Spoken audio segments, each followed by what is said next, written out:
seharusnya saya tidak menjadi imam. Mohon maaf dan mohon izin kepada semuanya. Berhubung Al-Mukarram Haji Zarkasi meminta saya untuk menjadi imam, maka dengan sedikit terpaksa saya baru menjadi imam. Padahal sejatinya tidak boleh seorang tamu datang lalu mengimami salat. Subhanallah, saya mohon izin. Betapa apa ini? Jawa sudah sama aja.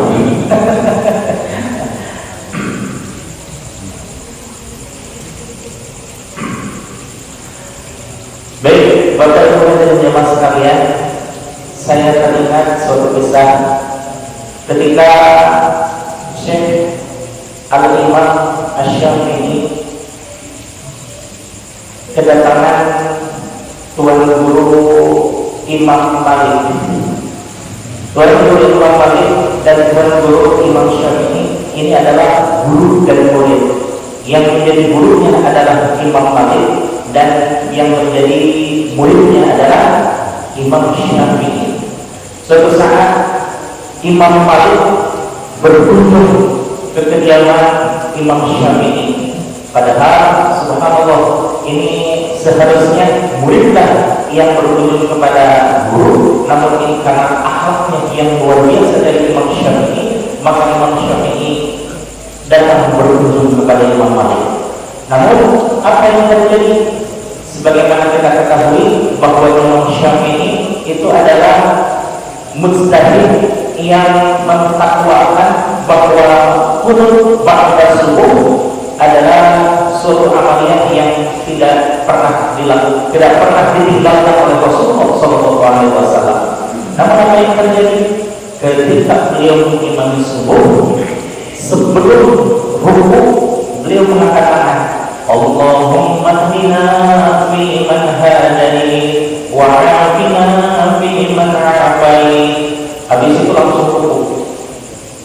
Setelah selesai berdoa, berzikir dan sebagainya, datang seorang murid Imam Syafi'i berkata, wahai imam, katanya, tadi engkau tidak kunut ba'da rukuk, malah sebelum rukuk. Kenapa ini imam? Kata Imam Syafi'i, ikraman wa ihtiraman 'alal maliki, saya menghormati kepada Imam Malik yang bertakwa bahwa qunut subuh dilaksanakan sebelum rukuk. Kemudian beberapa lama kemudian berkunjunglah Imam Syafi'i kepada kediaman Imam Malik. Imam Syafi'i ini dikabarkan kalau di Mesir, beliau asalnya dari Baghdad kemudian ke Mesir, dan Imam Malik berkedudukan di kota Madinah. Ketika Imam Syafi'i datang kepada Imam Malik dan beliau pun menjadi imam yang pada saat itu seluruh kota Madinah mayoritas bermadzhab Maliki, yaitu menggunakan qunut sebelum rukuk. Jadi mazhab yang besar itu ada 4 kota. Pertama Imam Malik. Imam Malik tidak menggunakan qunut. Imam Malik menggunakan qunut tetapi sebelum rukuk. Imam Syafi'i berqunut tetapi setelah rukuk. Kalau Imam Ahmad bin Hanbal tidak menggunakan qunut. Ketika berkunjung kepada Imam Malik di Madinah, Imam Malik yang tadinya berqunut sebelum subuh langsung rukuk, dan setelah rukuk Allahumma hdina fi man hadait wa 'afina fi man 'afait, dan seterusnya. Kemudian setelah salam, zikir, doa dan lain sebagainya, datanglah murid Imam Malik bertanya kepada beliau, wahai imam, katanya, selama ini engkau berfatwa bahwa qunut itu sebelum subuh, tapi kenapa ketika datang Imam Syafi'i engkau berqunut ba'da subuh? Jawabannya bagaimana kata Imam Malik?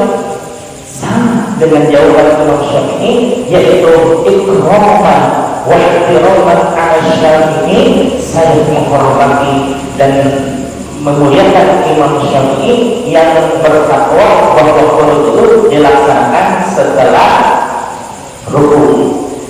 Di dalam kaidah fikih bahwa seorang mujtahid mutlak haram hukumnya mengikuti sesama mujtahid, tapi atas nama kebersamaan, atas nama persatuan, atas nama kesatuan umat, kaidah tersebut dilabrak lebih mementingkan kepada persatuan dan persatuan. Jadi sebenarnya saya subhanallah harusnya ketika tadi Al-Qaram Haji Zarkasi menyuruh saya untuk menjadi imam, saya harusnya begitu ya, dia sudah jadi imam gitu. Tapi nggak apa-apa, ini saya mohon izin dan mohon maaf bahwa saya datang dari jauh para hadirin sekalian. Ini pada Bekasi ya, Bekasi. Saya datang jauh dari di sana. Bogor sebelah mana?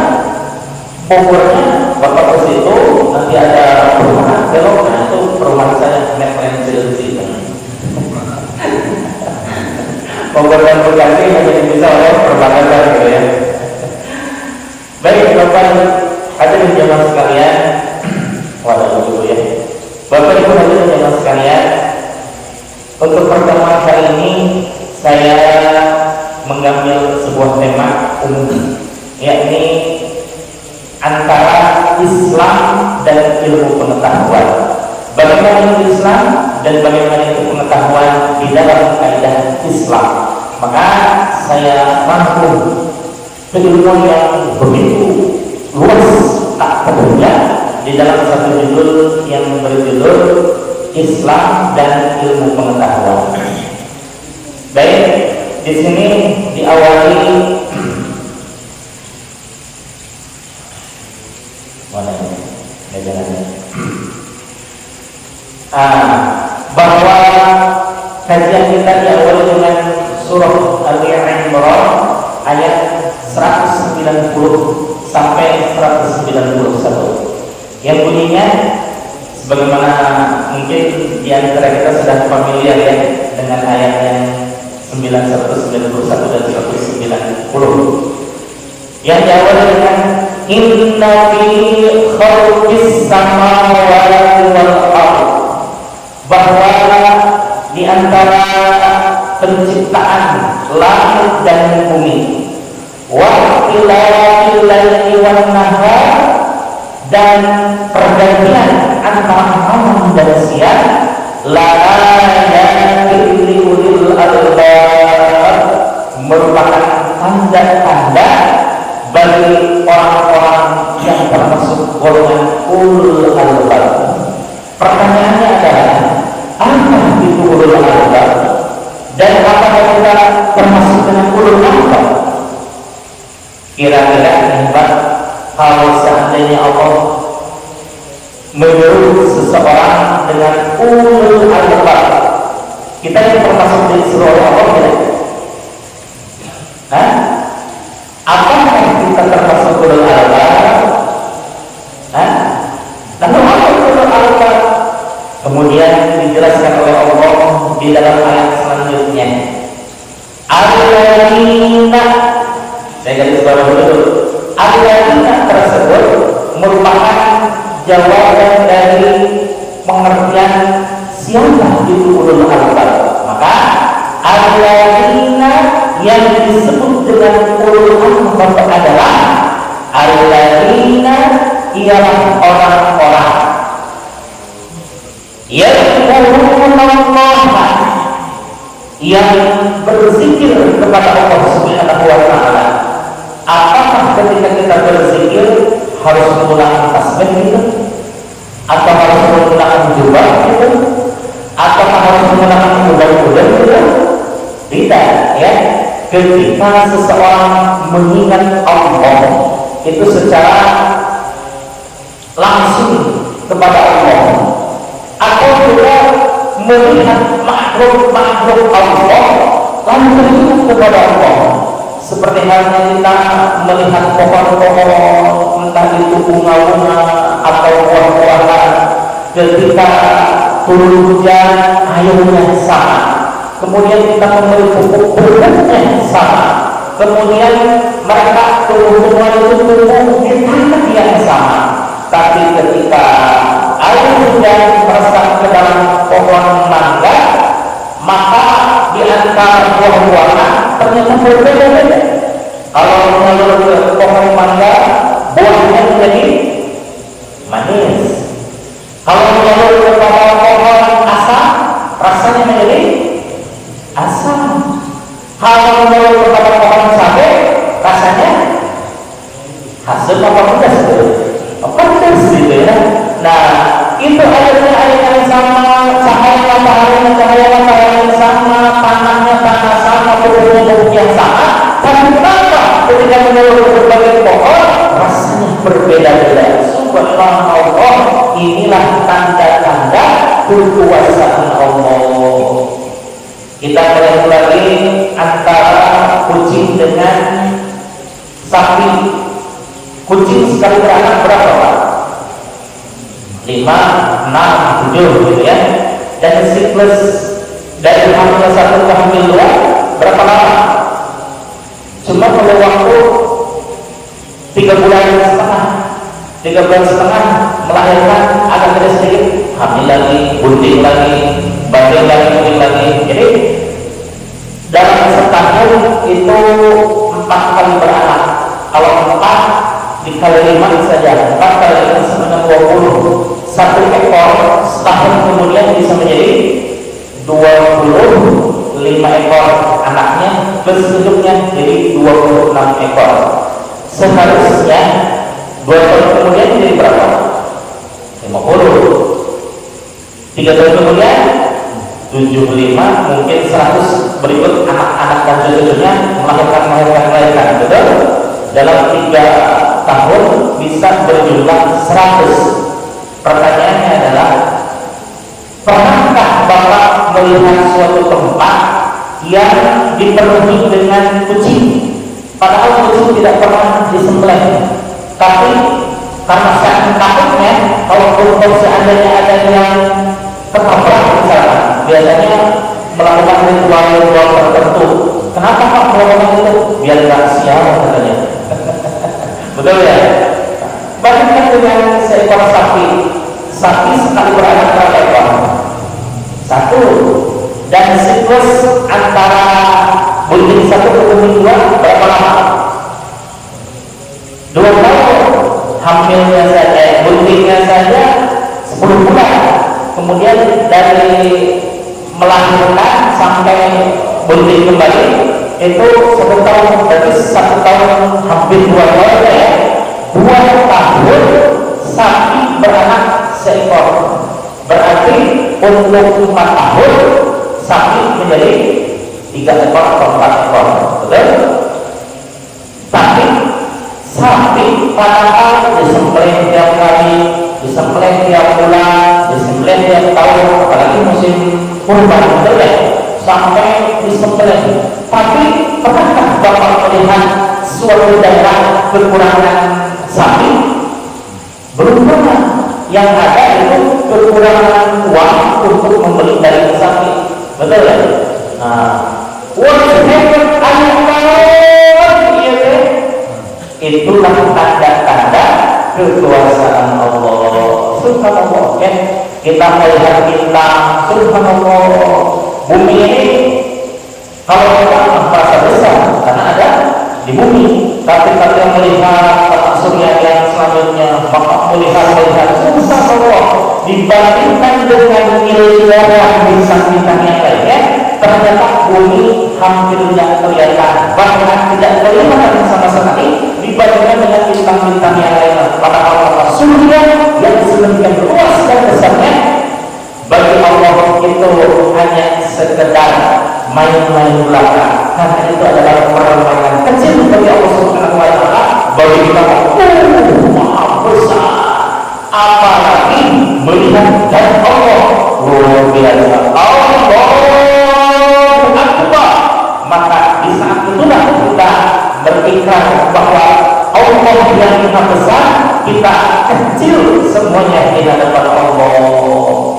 Ya, yang pertama yang disebut sebagai ulul albab itu syarat pertama apa? Yazkurun Allah, berzikir kepada Allah, qiyam dalam keadaan berdiri, wa qu'udan dalam keadaan duduk, wa 'ala junubihim dan di dalam keadaan berbaring. Mohon maaf, berbaring di sini wa 'ala junubihim, berbaring gegelek ya, atau bahasa Sunda namanya tidur-tiduran atau tidur beneran? Menurut Bapak ini, wa 'ala junubihim, apakah di situ tidur-tiduran atau tidur beneran? Tidur-tiduran. Alhamdulillah. Kalau melihat dari riwayat hadis, wa 'ala junubihim, ini tidur beneran. Apakah ada orang yang bisa berzikir bahkan dia dalam keadaan tidur? Kira-kira ada? Saya menulis sebelah yang satu ini.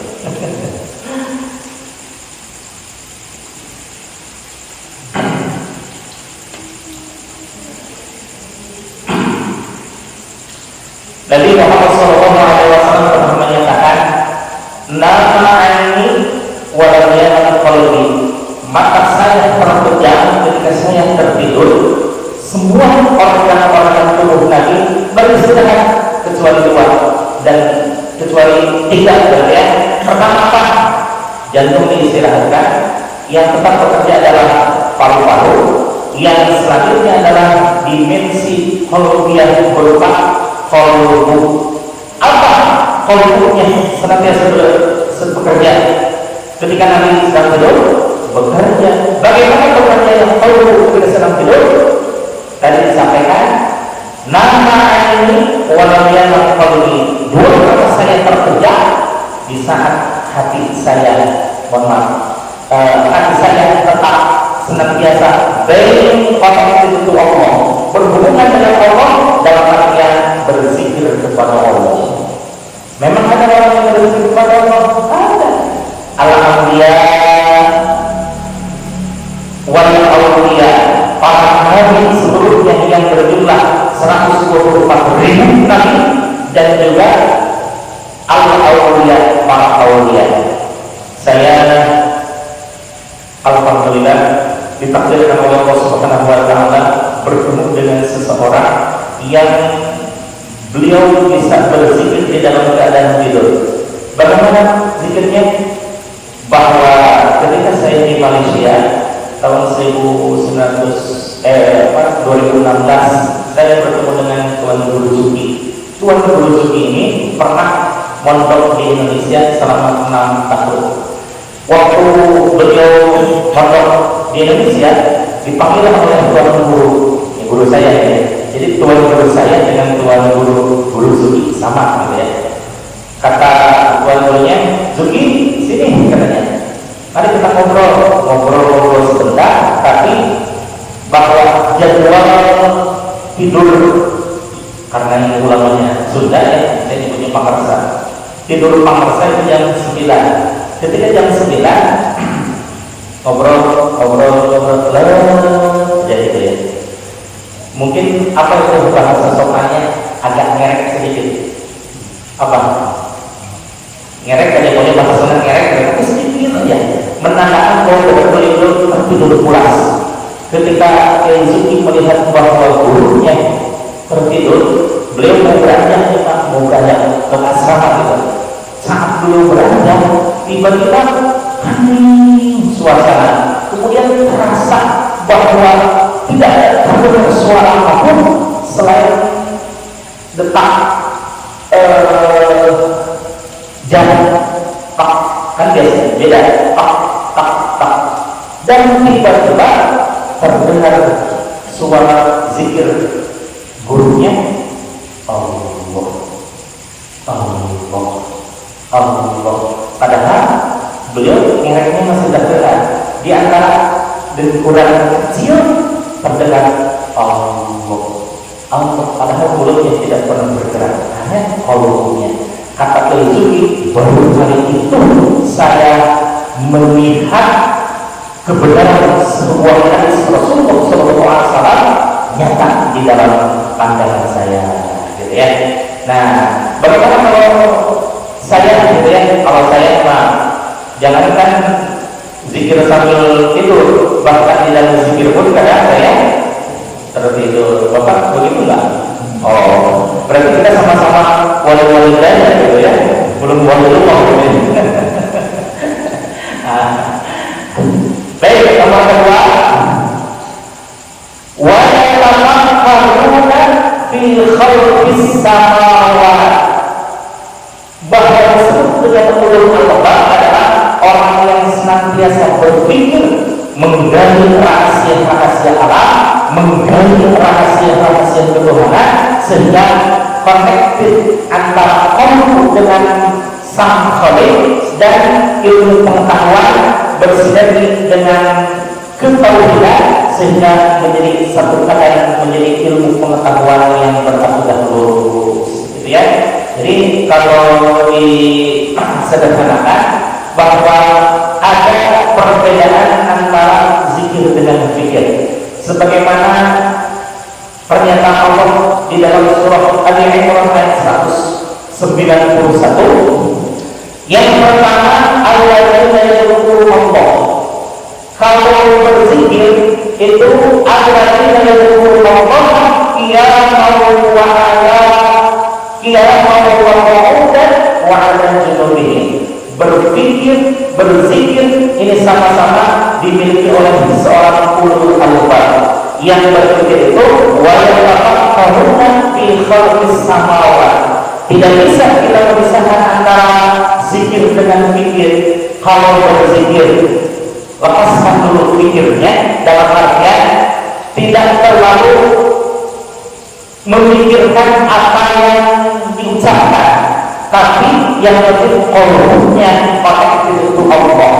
Dan ketika sedang berpikir, jangan melepaskan zikir. Kenapa? Kalau zikir melepaskan diri dari zikir, biasanya pintar sih pintar, tapi berkelindan. Kenapa? Karena tidak ada acara sinar dari Allah sebagai bimbingan rohaninya. Jadi kalau orang senantiasa berpikir dan berpikir, dia pintar, tapi insya Allah sama-sama mendapatkan bimbingan dari Allah Subhanahu wa Ta'ala. Baik, Bapak Ibu hadirin jemaah sekalian, sebagai anak awal kita memahami bagaimana luasnya ilmu Allah Subhanahu wa Ta'ala. Ini ada di dalam surah Al-Kahfi ayat surah Al-Kahfi ayat 109, ya. Di situ disampaikan kul law kana al-bahru midadan li kalimati rabbi lanafada al-bahru qabla an tanfada kalimatu rabbi wa rabbina bimithlihi madadan. Katakanlah wahai Muhammad, sekiranya lautan menjadikan tinta untuk menuliskan kalimat-kalimat Tuhanku. Kalimat-kalimat Tuhanku ini maknanya adalah menuliskan ilmu-ilmunya Allah. Apa yang terjadi kalau seandainya lautan dijadikan tinta dan pohon dijadikan pena? La tidaklah bahru, niscaya keburu habis itu lautan. Qabla an kalimatu rabbi, sebelum selesai menuliskan ilmu-ilmunya Allah. Walau inna bimithlihi madada, walaupun kami tambahkan selalu lagi semisal dengan yang pertama. Jadi subhanallah, perkembangan ilmunya Allah itu lautan tanpa tepi, cakrawala luas tanpa batas. Dengan luas lautan, subhanallah, kita kebayang ya, bagaimana banyaknya lautan. Kita main ke pantai aja, jangan ke pantai, ke masjid aja gitu ya. Masya Allah, baru-baru ini ada masjid. Itu pakai kolam gitu ya. Ini langsung bisa jadi bahan apa gitu ya, bahwa kalau kita menyebutkan ayat ini telunjuk, lalu kita angkat wajah kita, ada yang mereka tidak? Ada. Nah, tetesan air itulah perkembangan ilmu kita dibandingkan dengan luasnya ilmu Allah yang bagai dua lautan. Sebenarnya ada yang enggak yang lebih luas dari perumpamaan ini? Ada, yaitu surah Luqman ayat 27. Walau anna fil ardi min syajaratin aqlam wal bahru yamudduhu min ba'dihi sab'atu abhur ma nafidat kalimatullahi illa Allaha azizul hakim. Seandainya pohon-pohon dijadikan perak, kemudian laut menjadikan tinta untuk menuliskan ilmu-ilmunya Allah, ilmunya Allah betapa luas, betapa sangat banyak, bahkan 1000 tahun kita mengaji. Kalau seandainya Allah mengaruniakan umur yang banyak gitu ya, 1000 tahun lagi tidak akan ada 1% ilmu Allah dikuasai oleh kita. Kenapa? Karena betapa luasnya ilmu Allah. Wa ba'dihi sab'atu abhur, walaupun ditambahkan 7 lautan untuk menuliskan ilmunya Allah, berarti 1 ditambah 7 sama dengan 8. Kalau tadi walau ji'na min ba'dihi walau ji'na bimithlihi madada, 1 ditambah 1 sama dengan 2. Kalau ini 1 ditambah 7 sama dengan 8. Kalau pertemuan ilmunya manusia sama saja, kita hanya setetes dari celupan jari telunjuk kita. Subhanallah. Berarti ilmu kita sedikit atau banyak? Sangat sedikit dibandingkan dengan luasnya ilmu Allah yang maha luas dan terbatas. Lalu kita melihat sejarah bagaimana keilmuan ketika zaman Nabi Adam alaihissalam. Zaman Nabi Adam alaihissalam, saat itu Nabi Adam alaihissalam diciptakan setelah Azazil. Siapa itu Azazil? Pemimpin malaikat itu Azazil. Tapi malaikat terbuat dari cahaya, sedangkan Azazil terbuat dari api. Lalu siapa Azazil ini? Itulah syaitan laknatullah. Bayangin, 6000 tahun sebelum Nabi Adam diciptakan, Azazil sudah ada, bahkan sudah menjadi dosennya para malaikat karena saking banyaknya ibadah kepada Azazil.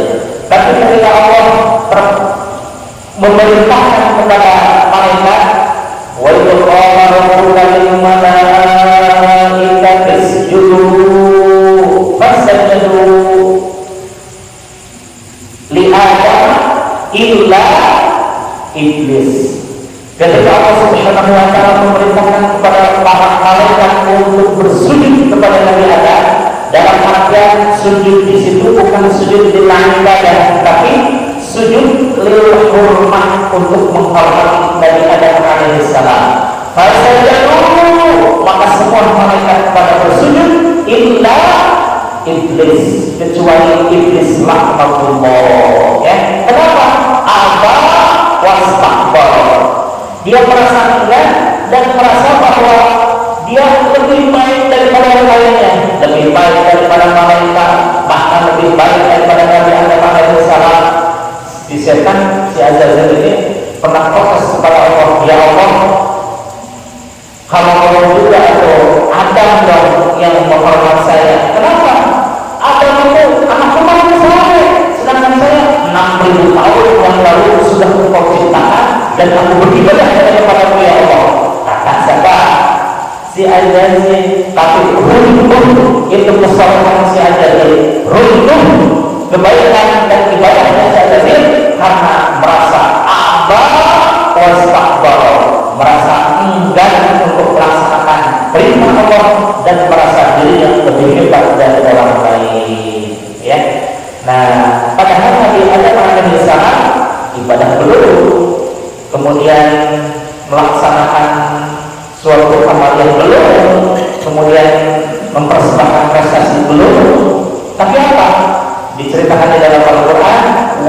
allama Adam asma.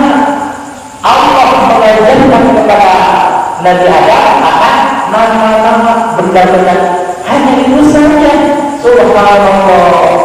Itulah yang dikatakan di dalam surah Al-Mujadalah ayat 11, yarhamullahu alladziina aamanu minkum wal ladziina utul ilma darajat, ya, bahwa Allah akan meninggikan derajat orang-orang yang beriman di antara kita dan juga orang-orang yang berilmu pengetahuan. Bayangin, bandingkan nih, si Azazil dengan Nabi Adam alaihissalam. Nabi Adam alaihissalam belum beribadah, belum berprestasi, belum melakukan amalan, tapi si syaitan sudah beribadahnya 6.000 tahun. Lebih baik mana di antara Nabi Adam dengan Azazil? Nabi Adam alaihissalam, padahal Nabi Adam baru diapakan oleh Allah? Diajarkan tentang asma akullah, nama-nama seluruh benda-benda. Subhanallah. Jadi keilmuan sangat dihormati oleh Allah Subhanahu wa taala. Bahkan subhanallah di dalam taklim muta'alim, ya, Syekh Az-Zarnuji mengatakan, ta'ala wa inna ilman zainun li ahlihi wa fadlun wa unwanun likulli mahamidi. Bahwa Syekh Az-Zarnuji menuliskan baik-baik syairnya, Allah belajarlah engkau sekalian, fa'inna ilman, sesungguhnya ilmu pengetahuan zainun li ahlihi, hiasan bagi para pemilik ilmu, wa fadlun, dan juga keutamaan, wa unwanun likulli mahamidi, dan merupakan tanda atau ciri atau alamat bagi yang memilikinya. Subhanallah, ya, betapa ilmu itu sangat agung dan mulia untuk orang-orang yang memiliki ilmu pengetahuan. Sebenarnya di sini ada Nabi Adam, kemudian ada Nabi Sulaiman, ada juga Nabi Muhammad Sallallahu Alaihi Wasallam. Cuma yang tidak disebut di sini Nabi Idris alaihissalam. Ada Idris, Nuh dan Hud, Saleh, Ibrahim dan Lut, dan seterusnya. Nabi Idris alaihissalam namanya sebenarnya bukan Idris alaihissalam, tapi nama beliau yang asli adalah siapa? An-Nuh bin Yazid. An-Nuh, ya, nama beliau adalah An-Nuh. Tapi karena beliau senang belajar, senang menulis, senang membaca, orang yang pertama kali mengenal tulisan dan bacaan itu adalah Nabi Idris alaihissalam. Bahkan di rumahnya dipenuhi dengan tulisan-tulisan ilmu pengetahuan, karena saking senangnya beliau belajar disebutkan sebagai Idris. Kenapa disebut sebagai Idris? Al-Qurasa Yudhisu, lanjutkan Idrisa. Nah, maka Nabi Idris ini orang yang mendapat julukan Idris karena saking senangnya belajar, gitu ya. Bahkan ada cerita nih, Bapak dan Ibu sekalian, Nabi Idris alaihissalam ketika mohon kepada Allah untuk bisa bertamasya ke surga dan neraka, maka dipersilahkan oleh Allah Subhanahu wa taala dengan didampingi malaikat Jibril. Ketika sudah bertamasya ke dalam neraka, mengerikan sekali, beristighfar, bertaubat kepada Allah dan lain sebagainya. Kemudian turunlah malaikat Jibril dengan Nabi Idris alaihissalam. Tapi karena ada lagi satu tempat untuk bertamasya, yaitu surga, kemudian masuklah beliau. Kemudian kata malaikat Jibril, this mungkin begini kalimatnya.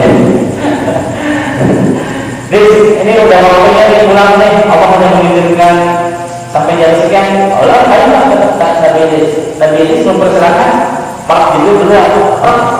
Ketika keluar dari pintu surga, Nabi Idris nggak keluar. Ngapain saya jauh-jauh udah di surga malah keluar lagi, justru saya pengen selamatnya di surga katanya. Malah Jibril bingung nih. Waduh, Idris, bukannya kita sudah diperintahkan oleh Allah Subhanahu wa Ta'ala waktu jam sekian harus pulang? Yang laporan kita sama Allah katanya, saya mau tinggal di sini katanya.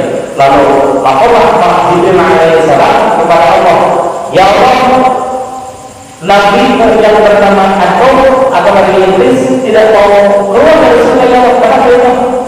Udahlah menjadi saja, itu memang berstrategi katanya, karena beliau kita tidak mau untuk keluar dari surga. Kita nggak apa-apa diizinkan oleh Allah Subhanahu wa Ta'ala karena kepintarannya. Kemudian di zaman Nabi Sulaiman alaihissalam, mohon maaf ini biasanya sampai pukul berapa? 6:30. Sebentar ya. Berarti saya mengungkapkan sampai sejarah Nabi Muhammad SAW saja. Baik ya, baik. Bagaimana kehidupan Nabi Sulaiman alaihissalam? Subhanallah. Nabi Sulaiman salah satu mukjizatnya apa? Kira-kira apa ya? Betul, bisa berbicara dengan bahasa binatang. Kemudian beliau walaupun sudah meninggal, tapi mampu memerintahkan jin dan barang-barangnya untuk tetap bekerja. Bahkan Nabi Sulaiman alaihissalam menguasai udara. Kendaraannya zaman dulu belum ada kalau kayak gitu ya, belum ada pajero, belum ada. Yang ada adalah kami gitu ya. Kendaraan angin gitu ya. Tapi Nabi Sulaiman menguasai selalu menggunakan kendaraan angin. Nah, Nabi Sulaiman alaihissalam sebelumnya diberikan pilihan oleh Allah Subhanahu wa Ta'ala. Apa pilihannya? Khayyara Sulaiman alaihissalam bainal ilmi wal mulki. Bahwa Nabi Sulaiman alaihissalam diberikan pilihan oleh Allah berupa apakah Allah memilih ilmu ataukah memilih kerajaan Nabi Sulaiman. Kemudian Nabi Sulaiman serta-merta memilih ilmu pengetahuan bahwa dia mulka wal ilma.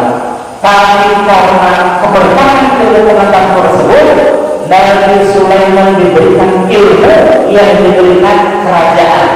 Ilmunya paling tinggi waktu itu dan kerajaan yang paling hebat zaman itu.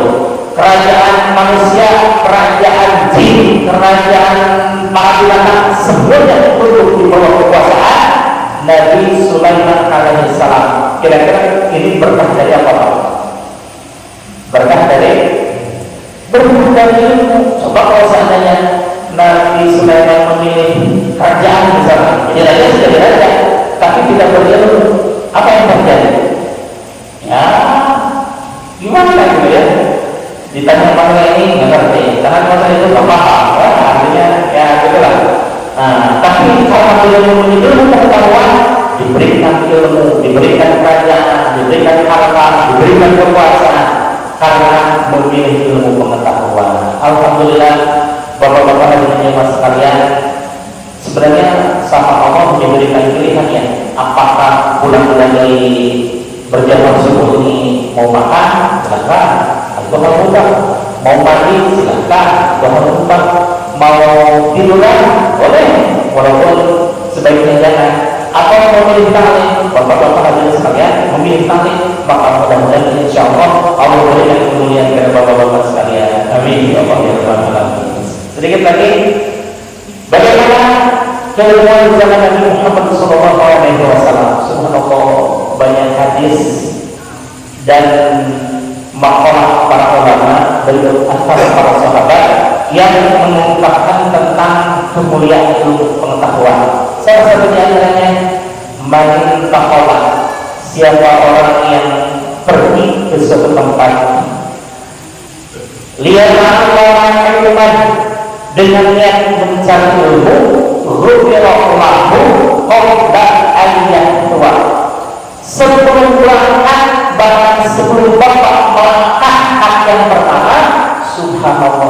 andaikan ada dosa bapak terhadap istri, terhadap putra, terhadap tetangga, terhadap Allah Subhanahu wa Ta'ala, karena bapak sudah memilih tentang ilmu pengetahuan, insya Allah ghufirallahu, maka diampuni Allah Subhanahu wa Ta'ala qabla ayat tua, sebelum melangkahkan kaki. Bahkan lebih dahsyatnya banyak. Man ta'allama qawlan min al-ilmi, barang siapa yang mempelajari suatu ilmu walaupun sedikit, bapaknya ilmu ini sama halnya dengan balighu anni walau ayat, sampaikanlah apa yang datang dari kata Rasul, walau ayatan, walaupun sedikit, bukan satu ayat itu, tapi maknanya adalah sedikit. Nah, jadi walaupun kita duduk sedikit, bahkan dalam hadis yang kepada Ibnu Mas'ud yang berkata seperti, wahai Ibnu Mas'ud, julusaka sa'atan fi majlisil ilmi la tamassu qalaman wa la taqulu harfan. Engkau datang ke suatu majlis, di situ dibacakan, dibicarakan tentang ilmu, kemudian ini simposium tentang ilmu pengetahuan, la tamassu qalaman wa la taqulu harfan, tapi engkau tidak menuliskan satu huruf pun di majlis tersebut, hanya berusaha menangkap dengan ingatan, khairul laka min rizqi al-raqabah, lebih baik daripada memerdekakan 1000 orang budak. Kalau zaman sekarang kan tidak ada budak ya, jadi tidak ada yang dimerdekakan. Bagaimana perumpamaan memerdekakan 1000 orang budak? Jangankan 1000, sahabat Bilal, sahabat Abu Bakar dulu pernah memerdekakan seorang budak yang bernama Bilal. Lalu apa berkahnya? Subhanallah. Dalam satu riwayat bahwa sahabat Abu Bakar termasuk al-ashirah mubasysyarah bil jannah, termasuk 10 sahabat yang mendapatkan kabar baik insyaallah masuk surga karena memerdekakan sahabat Bilal. Subhanallah ya. Tadi saya teruskan hadis ini, man ta'allama ba'da ilmi ya'malu bihi aw ya'malu bihi kana afdalu min ayyi salat alfa raka'atin tatawwu'an. Bahwa hadirnya ke majelis taklim walaupun mengupas sedikit permasalahan dari ilmu-ilmu Islam, entah itu diamalkan ataupun sempat mengamalkan, khairul laka insyaallah di hadapan Allah dan Rasulullah jauh lebih baik daripada melaksanakan salat berapa apabila tidak al-raka'atin tatawwu'an yang sebanyak 1000 rakaat salat sunnah. Subhanallah. Hadir ke majelis taklim paling setengah jam atau seperempat jam atau kita totalkan 10 menit 5 menit lah ya. Tapi di hadapan Allah Rasulullah itu jauh lebih baik daripada melaksanakan salat 1000 rakaat salat sunnah. Subhanallah. Betapa dahsyatnya keilmuan di hadapan Allah dan Rasulullah. Mudah-mudahan kita insyaallah terberkahi dengan adanya perintah Allah dan Rasulullah untuk senantiasa belajar dan taklim bersama insyaallah. Neil Armstrong naik ke bulan. Dari bulan siapa? Saya ulangi ya. Neil Armstrong naik ke bulan. Nasi padang terasa gurih, rasanya cukup sekian dan